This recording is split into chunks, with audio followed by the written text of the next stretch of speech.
Salutations sur Radio-Télévision Goma Kivu. Nous commençons ce journal par le territoire des Kabaré où le parc national de Kaouzi-Biega dénonce l'insécurité dans cette partie de la province du Sud Kivu.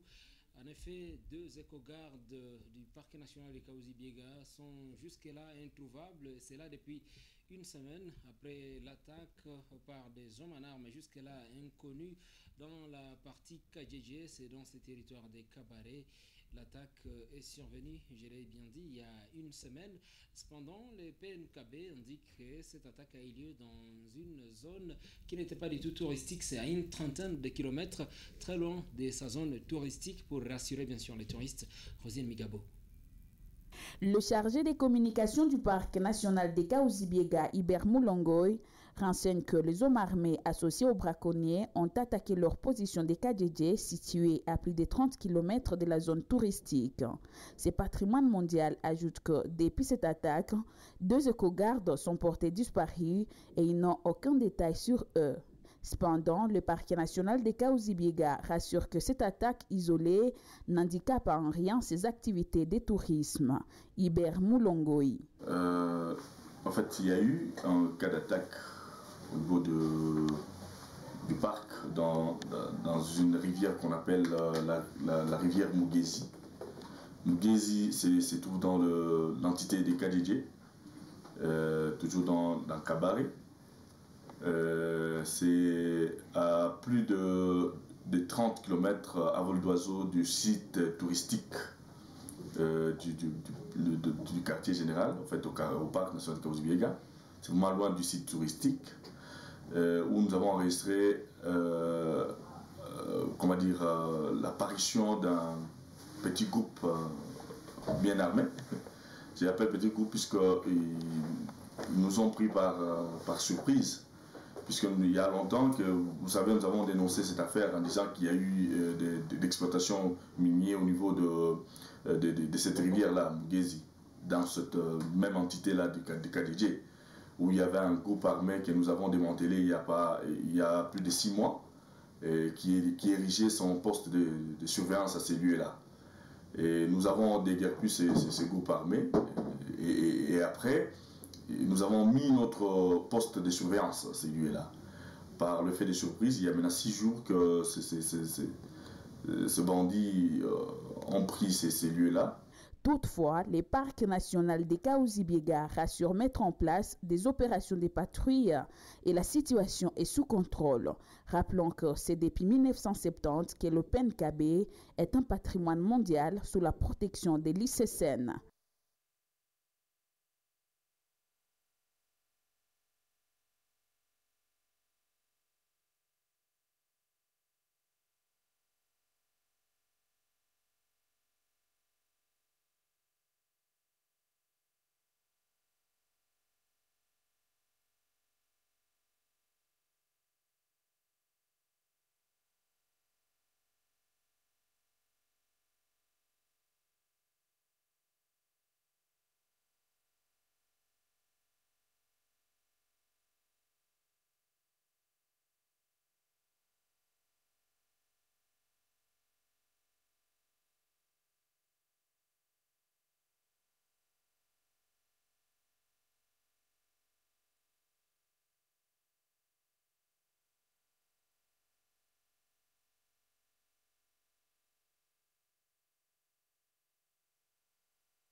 Actuellement.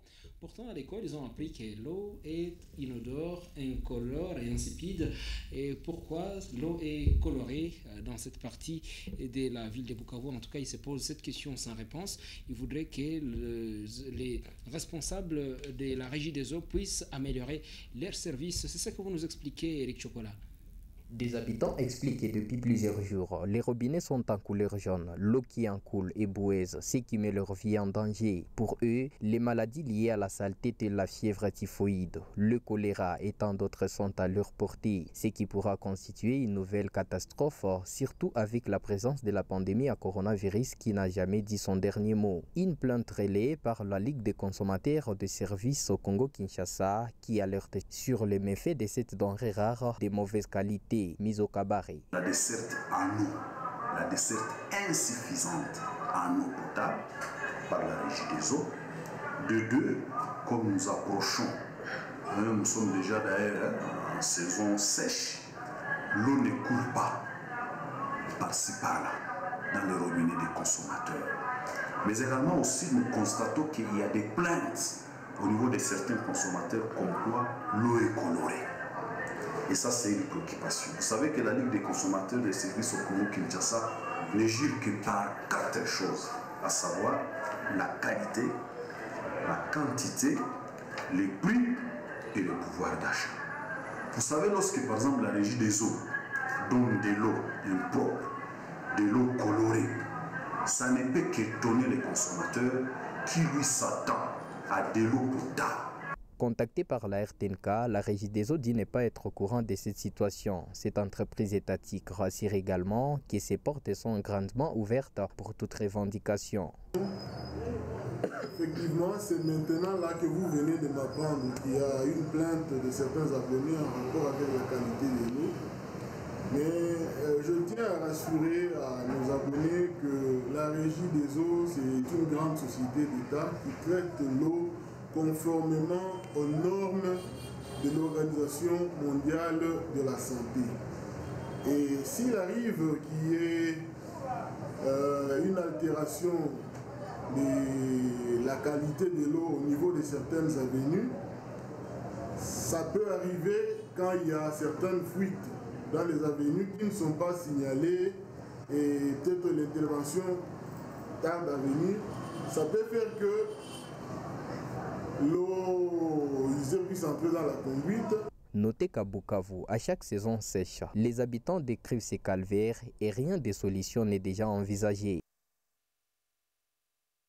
21 juin de chaque année, c'est la journée internationale de la musique, la fête de la musique. Eh bien, la ville de Bukavu qui regorge des talents qui donc donnent des messages, différents messages d'ailleurs pour éduquer la société.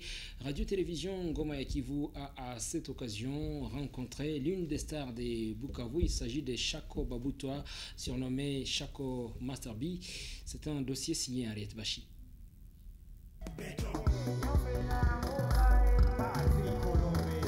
Une trentaine révolue, artiste, musicien, compositeur, le surnommé Shako Master B a consacré sa vie à une musique sociale. Auteur de la chanson Ma, Tumbu, Makuta, Bakupe, Bazimwinani Panda, Shako Master B se distingue en 2021 avec sa chanson Béton. À la rencontre avec la RTNK, il dévoile le pourquoi de son engagement. Quand je chante, je me sens un peu léger, je me sens à l'aise, je me sens que je suis en train de me décharger aux problèmes qui dérangent la société. 20 ans, journée consacrée à la fête de la musique, cette star dit incarner un esprit de changement en s'appropriant le problème de la société comme ce problème. Moi, ce qui m'inspire beaucoup, c'est de la vie. Je m'inspire surtout sur ce que les gens parlent, quoi. Donc, je m'inspire aux problèmes des gens, quoi. L'homme se caractérise par des chansons plaidant pour le social des habitants. Ce nouveau tube, Béton, fait la une des réseaux. Un extrait de Shako. Kitu inaniua, enjeno nalia nikwite beton. Tuongeze muchanga, au tulete matofali beton. Panakosa falanga, au tuongeze manjani beton. Nyumba inaanguka beton. Ces natifs de l'Est de la RDC fait de la musique son canal de transmettre un message, une interpellation pour ceux qui s'embrouillent.